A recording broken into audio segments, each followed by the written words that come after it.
Здравейте! Може ли да ви попитам нещо? Какво? Само няма да пушите, за да не разваляме така, да не ги учиме другите. Вие къде сте тръгнали? На плашката, гледам? Да. Голяма веселба.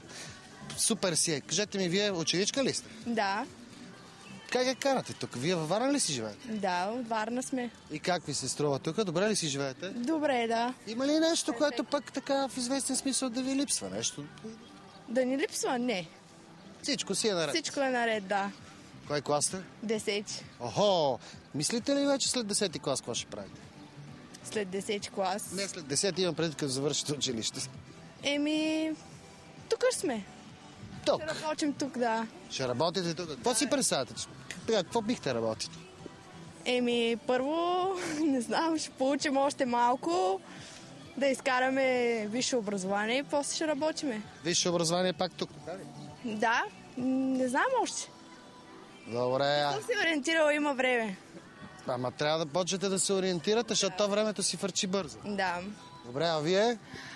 Аз мисля да уча тук в свободния, най-вероятно. Право. Право. Абе не станаха ли много правистите? Много съм, това ми харесва до сега. Смятате, че така, това ще ви даде добро бъдеще, така? Да, така мисля. Добре, във Варна. Хубаво. Аз ви пожелавам хубав ден. Айде, довиждане.